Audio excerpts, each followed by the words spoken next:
ಬಂಧುಗಳೇ, ಇವರು ರಿಟೈರ್ಡ್ ಆದಮೇಲೆ ಅವರಿಗೆ ಈಗ 82 ವರ್ಷ ಪ್ರಾಯ. ಪ್ರತಿ ದಿವಸ ಕೂಡ ಒಂದು ಬೆಳಿಗ್ಗೆ 8:15 ಮನೆಯಿಂದ ಹೊರಟ್ರೆ ಬೈಕಲ್ಲಿ ಹೋಗೋದವರು ಈಗಲೂ ಸಹ. ಒಂದು ರಾತ್ರಿ 7-8 ಗಂಟೆ ಆಗದೆ ಮನೆಗೆ ಬರುವುದೇ ಇಲ್ಲ ಅವರು. ನಿಮಗೆ ಸ್ಕಾಲರ್ಶಿಪ್ ಸಿಗುತ್ತೆ ಅಂತ ಆ ಮಕ್ಕಳಿಗೆ ಮಾಹಿತಿ ಕೊಡ್ತಾರೆ. ಇದುವರೆಗೆ ಅವರು ರಿಟೈರ್ಡ್ ಆದಮೇಲೆ ಕಳೆದ 25 ವರ್ಷಗಳಿಂದ ಹಾಗೆ ಮಕ್ಕಳಿಗೆ ಹೋಗಿ ಮಾಹಿತಿ ಕೊಟ್ಟು ಅವರಿಂದ ಸ್ಕಾಲರ್ಶಿಪ್ ಪಡೆದಿರುವ ಒಂದು ಸಂಖ್ಯೆ ಕೇಳಿದರೆ 20 ಕೋಟಿ ರೂಪಾಯಿನ ಒಂದು ಹೆಲ್ಪ್ ಇವರಿಂದ ಆಗಿದೆ. ಅವರು ನಮಗೆ ಒಂದು ಉದಾಹರಣೆ ಹೇಳಿದರು. ಒಬ್ಬಳು ವಿದ್ಯಾರ್ಥಿನಿ 10ನೇ ಕ್ಲಾಸ್ ಆಗಿತ್ತು, ಅಪ್ಪ ಬಿಟ್ಟು ಹೋಗಿದ್ದಾರೆ, ಅಮ್ಮ ಬೀಡಿ ಕಟ್ತಾ ಇದ್ದಾರೆ, ಇನ್ನು ಕಲೀಲಿಕ್ಕೇನೆ ಸಾಧ್ಯ ಇಲ್ಲ ಅಂತ ಬಂದಾಗ ಅವಳಿಗೊಂದು 10,000 ಕೊಟ್ಟರೆ ಒಂದು 2 ತಿಂಗಳು 3 ತಿಂಗಳಿಗೆ ಅದು ಬರುತ್ತೆ. ಹಾಗಾಗಿ ಇವರು ಏನು ಮಾಡ್ತಾರೆ ಅಂತ ಹೇಳಿದರೆ, ಅವರಿಗೆ PUC ಡಿಗ್ರಿ ಇದೆಲ್ಲ ಓದಿಸ್ಲಿಕ್ಕೆ ಇವರ ರಿಟೈರ್ಮೆಂಟ್ ಪೆನ್ಷನ್ ಹಣದಲ್ಲಿ ಮತ್ತೆ ಸ್ವಲ್ಪ ಒಳ್ಳೆಯ ಮನಸ್ಕರನ್ನ ಎಲ್ಲ ಒಟ್ಟು ಮಾಡಿ ಅವಳಿಗೆ ಕೊಡ್ತಾಳೆ. ಈಗ ಆ ಹುಡುಗಿ 50,000 ಸಂಬಳದ ಒಂದು ಜಾಬಲ್ಲಿದ್ದಾಳೆ. ಅಂದರೆ ಇವರು ಹೇಳಿದ್ದು, ವ್ಯಕ್ತಿಗೆ ನಾವು ಕಷ್ಟದಲ್ಲಿದ್ದಾಗ 5,000 10,000 ಕೊಟ್ಟರೆ ಒಂದು ಸ್ವಲ್ಪ ಸಮಯಕ್ಕೆ ಅದು ಸಾಕಾಗುತ್ತೆ, ಆದರೆ ಶಿಕ್ಷಣ ಕೊಟ್ಟರೆ ಅದವರ ಬದುಕನ್ನು ರೂಪಿಸುತ್ತೆ ಅಂತೇಳಿ ಅಂತಹ ದೊಡ್ಡ ಕಾರ್ಯವನ್ನು ಮಾಡ್ತಾ ಇದ್ದಾರೆ. ಹಾಗಾಗಿ ಅವರಿಗೆ ವೇದಿಕೆಯಲ್ಲಿ ನಾವು ಗೌರವಗಳನ್ನು ಸಲ್ಲಿಸ್ದ.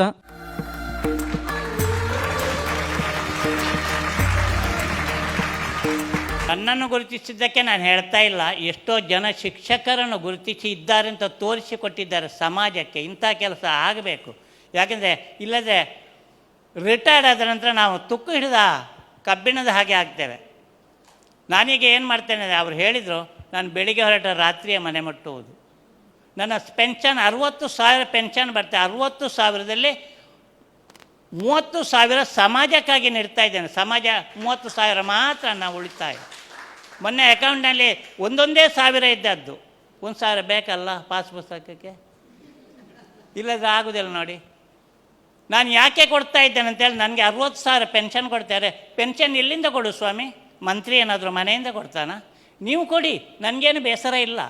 ಅದು ಒಬ್ಬ ಭಿಕ್ಷುಕ ಒಂದು ತುತ್ತು ಅನ್ನ ತಿಂತಾನೆ, ಬಟ್ಟೆ ಹಾಕಿದ್ದಾನೆ, ಚಪ್ಪಲಿ ಹಾಕಿದ್ದಾನೆ, ಟ್ಯಾಕ್ಸ್ ಬಿದ್ದಿದೆ. ಕೋಟಿ ಕೋಟಿ ಆಸ್ಪತ್ರೆಯಲ್ಲಿ ನರಳಾಡ್ತಾ ಇದ್ದಾರೆ ರೋಗಿಗಳು, ಅವರ ಔಷಧಿಗೆ ಟ್ಯಾಕ್ಸ್ ಬೇಕು. ಆ ಹಣ ಅಲ್ಲಿಗೆ ಹೋಗಿ ನಮಗೆ ಬರುವುದಲ್ವ? ಸಮಾಜದ ಹಣ ಅದು. ಸಮಾಜಕ್ಕೆ ನಾನು ಅರ್ಧ ಕೊಡ್ತೇನೆ, ನೀವು ಕೊಡಿ ಅಂತ ನಾನು ಹೇಳುವುದಿಲ್ಲ. ಯಾಕಂದರೆ ನಿಮ್ಮ ಸ್ಥಿತಿಗತಿ ನೋಡಬೇಕಲ್ಲ. ನನಗೆ ಒಂದು ಕಾಲದಲ್ಲಿ 8-16 ಕಿಲೋಮೀಟರ್ ಬರೆ ಕಾಲಲ್ಲಿ ನಡೆದು SLC ಮಾಡಿದವ ನಾನು.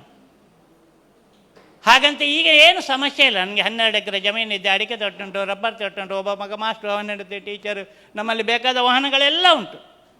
ಹಾಗೆ ಸಮಾಜ ನಮಗೇನು ಕೊಟ್ಟಿತ್ತಲ್ಲ, ಸಮಾಜಕ್ಕೆ ನಾವೇನು ಕೊಡ್ಬೋದು ಅಂತ ಆಲೋಚನೆ ಮಾಡೋದು ನಾನು. ಹಾಗಾಗಿ ವಿದ್ಯಾರ್ಥಿ ವೇತನ ಹೇಳಲಿಕ್ಕಾಗಿ ಎಲ್ಲ ಕಡೆ ಸುತ್ತುತ್ತಾ ಇದ್ದೇನೆ. ಎಷ್ಟು ಸಾಧ್ಯವೋ ಅಷ್ಟು ನನ್ನಿಂದ. ಯಾರನ್ನು ಕೂಡ ಬಿಟ್ಟು ಹಾಕುವಾಗ ಹಾಗಂತ ಎಲ್ಲರಿಗೂ ಕೊಡುವಷ್ಟು ನಾನೇನು ಕುಬೇರನ? ನನ್ನಿಂದ ಆಗಿದ್ರೆ ಬೇರೆಯವ್ರಿಗೆ ಯಾರಾದರೂ ಕಾಡಿ ಬೇಡಿ ಏನಾದರೂ ಮಾಡಿ ಅವರನ್ನು ಒತ್ತಾಯ ಮಾಡ್ತೇನೆ. ನಾನು ಸ್ವಲ್ಪ ಕೊಡ್ತೇನೆ, ಹಾಗೆ ನಾವು ಸ್ವಲ್ಪ ಕೊಡಬೇಕು, ಅಷ್ಟಾಗಿ ಇನ್ನೊಬ್ಬರು ಸ್ವಲ್ಪ ಕೊಡ್ತಾರೆ. ಹಾಗೆ ಯಾವುದೇ ರೀತಿಯಲ್ಲಿ ಸಮಾಜವನ್ನು ಮುನ್ನಡೆಸಲಿಕ್ಕೆ ಪ್ರಯತ್ನ ಮಾಡಬೇಕು. ಹಣ ಇಲ್ಲ ಅಂತ ಯಾರೂ ಅರ್ಧದಲ್ಲಿ ಶಿಕ್ಷಣ ನಿಲ್ಲಿಸಬಾರ್ದು. ಇದು ನನ್ನ ಗುರಿ.